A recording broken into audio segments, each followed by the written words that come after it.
Құрметті қазақстандықтар, менің бүгін шұғыл эфирге шығып тұрғаным бір себебі бар. Бүгін Астана және Алматы қаласында шетелде жүрген біраз псевдооппозиционерлердің шақыруымен бойкот идеясын қолдаушылардың толқуы болды. Бұл үлкен резонанс туғызды және бұл рұқсат етілмеген және сайлау күні өтіп жатқан акция болғандықтан бұл оқиғаға қатысты құзырлы органдар өз позициясын айқын көрсетті. Осыған байланысты мен мәлімдеме жасағым келіп отыр. Біріншіден, қазір Қазақстан үлкен жауапты кезеңнің алдында тұр. Сондықтан шетелде жүріп, кафеде кофе ішіп отырып алып, елді осындай отқа итермелеу, арандату, сайлау кезіндегі сайлау құқын пайдалану процесіне өзінің зиянын келтіру, әрбір азаматтың конституциялық құқын пайдаланудың орнына алдын ала оның жазалайтыны, алдын ала оның заңсыз болып табылатынын біліп отырып, сонда іс-шараға итермелеумен нағыз барып тұрған саяси арандату, саяси оңбағандық деп санаймын. Және бұл оқиғаға жастар араласып кетті. Яғни псевдодемократиялық, псевдооппозициялық идеяларға ұстанып, алданып жатыр біздің жастарымыз. Сондықтан менің айтар едім, осы отқа итермелеу, бұның артында үлкен бір арам ой жатыр, арам пиғыл жатыр. Қазір Қазақстан транзит кезеңіне кірді. Яғни транзит кезеңінде елдің ішінде саяси өзгерістер болады.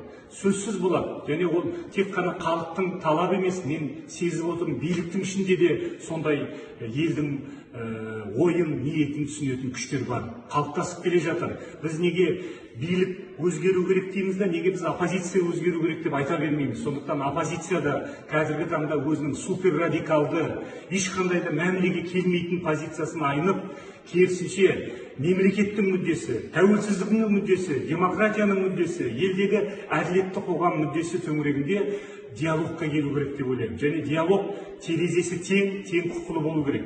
Ал осындай қазіргі арандату жиындары ешқандай біздің қазіргі қоғам дамуына ешқандай өзінің оң әсерін келтірмейді. Сондықтан еліміз қазір жаңа кезеңнің алдында тұр. Қазақстан шынын айту керек. Мен азамат ретінде, талай жыл оппозицияның сапында жүрген азамат ретінде айтамын. Бізде тек қана ішкі қауіптар емес, сонымен бірге сыртқы қауіптар бар. Сол сыртқы қауіптардың біздің еліміздің үстінде төніп тұрған кезде біз сондай жауапсыз, өте бір еліміздің болашағына қауіпті жолға бара аламыз ба? Сондықтан мен билікті де, қоғамды да диалогқа шақырам. Диалогқа мен бүгін ғана шақырып тұрған жоқпын. Диалогқа осыдан мен 20 жыл бұрын шақырғанмын. Және қаншама біз билікке сын айтсақ та, қаншама біз билікті жерден алып жерге салсақ та, біз әрдайым мәміле, диалог, келіссөз мүмкіндігін сақтап келіп отырғанбыз. Ал енді мына қазіргі арандатушыларға қатысты айтарым, осы сайлаудың кезінде бұлар қазақ қоғамын тағы да қақжар жіберді. Яғни сайлауға демократиялық күштердің бір өкілі ретінде мен түскен кезде басында бойкот деді, одан кейін мен қаралап күйеледі, айтпаған сөздер жоқ маған қарсы. Сондықтан мен айтар едім, бұлардың артында тұрған арандатуға біздің әсіресе жастар сенбеу керек.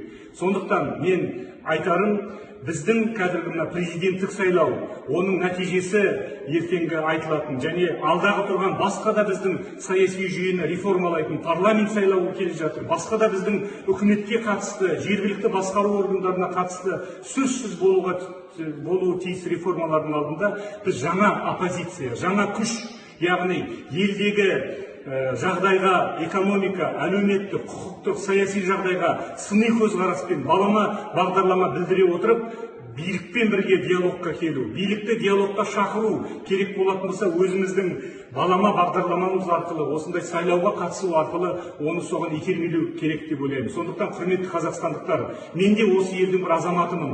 Маған да ауылда жүрген ағайыннан бастап, Астанада жүрген шенділерге дейінге керек нәрсе не? Еліміздің тәуелсіздігі, еліміздің тыныштығы, және де шетте жақта жүрген азаматтардың арандатуына салып, біз елден айырылып қалмайық, тыныштығымыздан айырылып қалмайық, мемлекетімізден айырылып қалмайық, тәуелсіздігімізден айырылып қалмайық. Баршаңызды мен түсіністікке шақырамын, және де өзім кешегі міне президентке кандидат ретінде 20 жыл бойы саясатта келе жатқан азамат ретінде дәл осы жолға мен өмірімді сарп еттім. Сондықтан Қазақстанға жаңа билікпен қатар жаңа оппозиция керек. Осы жаңа билік пен жаңа оппозиция келіссөздің, диалогтың столына отыру керек. Сол диалог арқылы біз Қазақстанды жаңа Қазақстан етіп, әділетті, шыншыл Қазақстан ретінде қалыптастыра аламыз. Осы мен бүгінгі түн ортасында шығып, бүгінгі күндіз ана оқиғаларды көріп, талай біздің жастарымыздың соның елегінде кетіп қалғанын көріп отырып, мен осындай ашық эфирге шығып отырмын. Тыңдағандарыңызға рахмет.